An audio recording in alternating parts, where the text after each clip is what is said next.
Terima kasih sudah mau nonton video ini, tapi jangan lupa teman-teman klik tombol subscribe karena subscribe itu gratis. Dengan subscribe kamu dukung channel ini terus untuk upload video setiap hari. Terima kasih.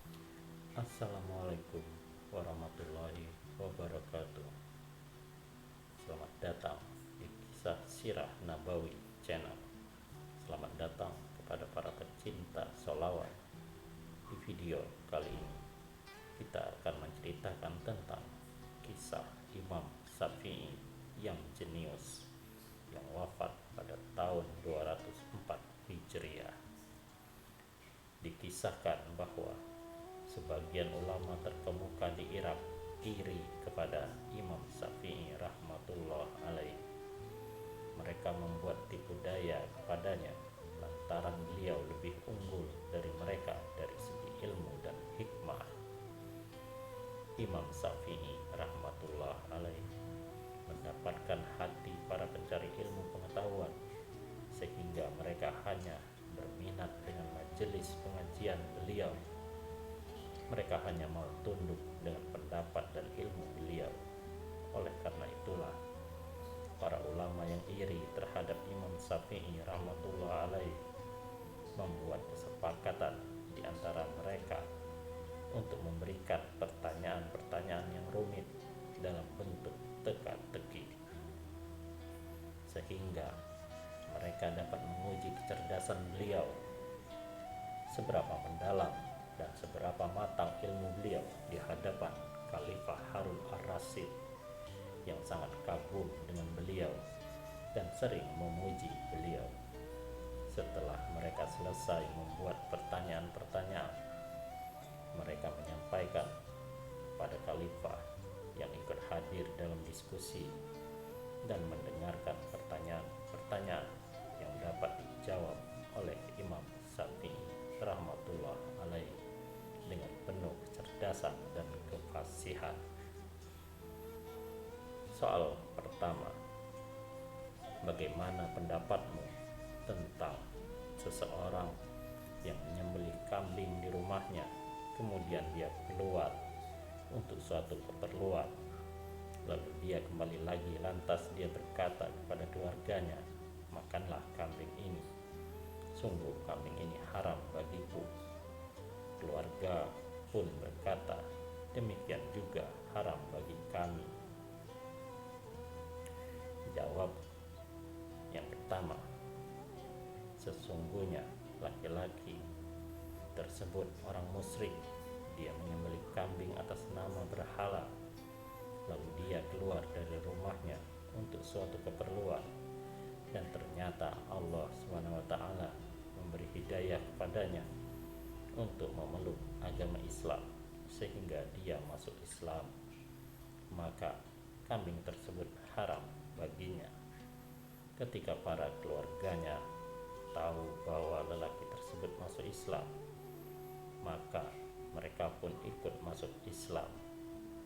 Maka kambing tersebut juga diharamkan atas mereka.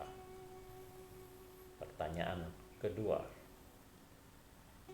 ada dua muslim yang sama-sama berakal minum arak, salah satunya dikenai hukuman, sedangkan yang lainnya tidak dikenai hukuman. Jawaban pertanyaan kedua, sebab salah satunya baligh sedangkan lainnya masih kecil. Pertanyaan ketiga, ada 5 orang melakukan zina terhadap seorang perempuan, maka orang pertama harus dibunuh, orang kedua dirajam, orang ketiga dikenai hukuman zina, orang keempat dikenai separuh hukuman zina, dan orang kelima tidak dikenai sanksi apapun. Jawaban pertanyaan yang ketiga, orang pertama menganggap zina perbuatan halal sehingga dia murtad dan dia harus dibunuh. Orang kedua adalah muhsan atau orang yang pernah menikah. Orang ketiga adalah ghairu muhsan atau belum pernah menikah. Orang keempat adalah seorang budak, sedangkan orang kelima adalah orang gila. Pertanyaan keempat, ada seorang laki-laki melaksanakan sholat. Setelah dia mengucap salam kanan, istrinya tertalak. Ketika dia mengucap salam ke kiri, maka sholatnya batal. Dan ketika dia melihat ke langit, maka dia wajib membayar 1000 dirham. Jawaban pertanyaan keempat, pada saat dia mengucap salam ke kanan, dia melihat seseorang yang istrinya dia nikahi ketika dalam keadaan suami sedang gaib atau tidak ada. Maka ketika dia melihat suaminya datang, istrinya tertalak. Pada saat dia mengucap salam ke kiri, dia melihat najis pada pakaiannya, maka salatnya batal. Pada saat dia melihat ke langit, dia melihat hilal atau bulan sabit telah tampak di langit, dan dia mempunyai hutang 1000 dirham yang seharusnya dibayar pada awal bulan sejak munculnya hilal. Pertanyaan kelima, ada seorang imam melaksanakan sholat bersama 4 orang di dalam masjid. Lantas ada seseorang yang masuk dan ikut melakukan sholat di sebelah kanan imam. Ketika imam mengucap salam ke kanan dan melihat lelaki tersebut, maka si imam wajib dibunuh, sedangkan keempat makmum lainnya wajib didera, dan masjid tersebut wajib dirobohkan sampai ke dasarnya. Jawaban pertanyaan kelima, sesungguhnya lelaki yang baru datang mempunyai seorang istri, kemudian dia pergi dan menitipkan istrinya di rumah saudaranya, lalu si imam membunuh sang saudara tersebut. Si imam mengklaim bahwa perempuan tersebut merupakan istri orang yang terbunuh, lalu dia menikahi perempuan tersebut. Sedang 4 orang yang ikut melaksanakan sholat adalah saksi pernikahan mereka.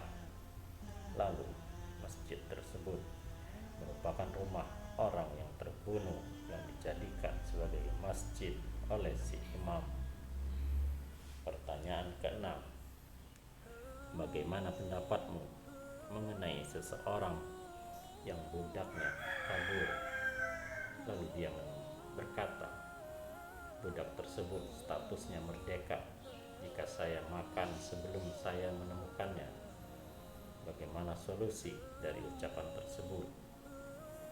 Jawaban pertanyaan keenam, dia memberikan budaknya kepada sebagian anaknya, kemudian dia makan, lalu dia meminta lagi budak yang telah diberikannya. Dua orang. Pertanyaan yang ketujuh, 2 orang perempuan bertemu 2 lelaki muda. Lalu kedua perempuan tersebut berkata, selamat datang 2 anak kami, 2 suami kami, dan 2 anak suami kami. Jawaban pertanyaan ketujuh, sesungguhnya 2 lelaki muda tersebut merupakan anak dari kedua perempuan tersebut. Lantas masing-masing dari kedua perempuan tersebut menikah dengan laki-laki perempuan satunya. Jadi kedua lelaki muda tersebut merupakan anak dari kedua perempuan tersebut, suami dari kedua perempuan tersebut, dan anak dari mantan suami dari kedua perempuan tersebut. Pertanyaan ke-8, seorang lelaki mengambil segelas air untuk diminum. Dia dihalalkan minum separuhnya, tetapi diharamkan baginya minum air yang masih tersisa di gelas.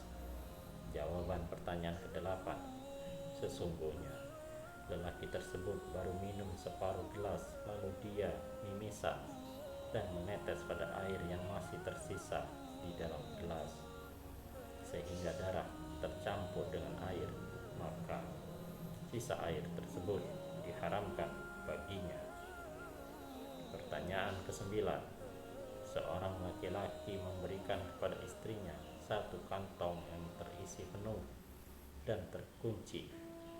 Dia meminta kepada istrinya agar mengosongkan isinya dengan syarat dia tidak boleh membukanya, membelahnya, merusak kuncinya, atau membakarnya. Jika dia melakukan salah satu dari hal tersebut, maka dia tertalak. Jawaban pertanyaan 9. Sesungguhnya kantong tersebut berisi gula atau garam. Yang dapat dilakukan si istri ialah menaruh kantong tersebut di dalam air sehingga isi kantong meleleh dengan sendirinya. Pertanyaan ke-10. Ada seorang lelaki dan seorang perempuan bertemu dua anak muda di jalan. Lantas keduanya mencium kedua anak muda tersebut. Ketika keduanya ditanya mengenai perbuatan tersebut, si lelaki menjawab, "Ayahku adalah kakek keduanya, saudaraku adalah paman keduanya, istriku adalah istri ayah keduanya." Sedangkan si perempuan menjawab, "Ibuku adalah nenek keduanya, saudara perempuanku adalah bibi keduanya." Jawaban pertanyaan 10. Sesungguhnya si lelaki merupakan ayah kedua anak muda tersebut, sedangkan si perempuan merupakan ibu keduanya. Pertanyaan ke-11. Ada dua laki-laki di atas loteng rumah. Salah satunya terjatuh dan mati. Anehnya, istri lelaki satunya yang masih hidup menjadi haram baginya. Jawaban pertanyaan ke-11. Sesungguhnya lelaki yang terjatuh sampai mati menikahkan anak perempuannya kepada budaknya yang menemaninya di atas loteng. Ketika laki-laki tersebut meninggal, maka anak perempuannya memiliki budak yang merupakan suaminya sendiri, maka perempuan tersebut haram baginya. Sampai di sini, Khalifah Ar-Rasyid yang ikut hadir dalam diskusi tersebut tidak mampu menyembunyikan kekagumannya terhadap kecerdasan Imam Syafi'i, kecepatannya mendapat ide, ketajaman pemahamannya, dan bagus daya tangkapnya. Dia berkata, "Alangkah hebatnya keturunan Bani Abdi Manaf ini. Sungguh, engkau menjelaskan dengan sebaik-baiknya, engkau menafsirkan dengan sejelas-jelasnya, dan engkau membuat redaksi dengan fasih." Lalu Imam Syafi'i berkata, "Semoga Allah Subhanahu wa taala memanjangkan umur Amirul Mukminin. Saya akan mengajukan satu pertanyaan kepada para ulama ini. Jika mereka mampu menjawab pertanyaan tersebut, maka alhamdulillah. Akan tetapi, jika mereka tidak mampu menjawab, maka saya mohon kepada Amirul Mukminin untuk mencegah kejahatan mereka terhadap diriku." Khalifah Ar-Rasyid menanggapi, "Baiklah, penuhi keinginanmu, silakan ajukan pertanyaan kepada mereka sesuai yang engkau kehendaki, wahai Syafi'i." Lalu Imam Syafi'i berkata, "Ada seorang laki-laki wafat meninggalkan 600 dirham. Saudara perempuannya hanya memperoleh 1 dirham saja dari harta peninggalan tersebut. Bagaimana cara pembagian harta warisan ini?" Ternyata para ulama tersebut saling berpandangan satu sama lain cukup lama. Tidak satu pun di antara mereka mampu menjawab pertanyaan tersebut. Keringat pun bercucuran dari dahi mereka. Ketika mereka terdiam cukup lama, maka Khalifah berkata, "Ya sudah, sampaikan jawabannya kepada mereka." Lantas Imam Syafi'i angkat bicara setelah orang-orang yang ingin menghilangkan posisi Imam Syafi'i, di mata khalifah yang sangat mengaguminya lantaran ilmu dan ketawaannya akhirnya mati kutu.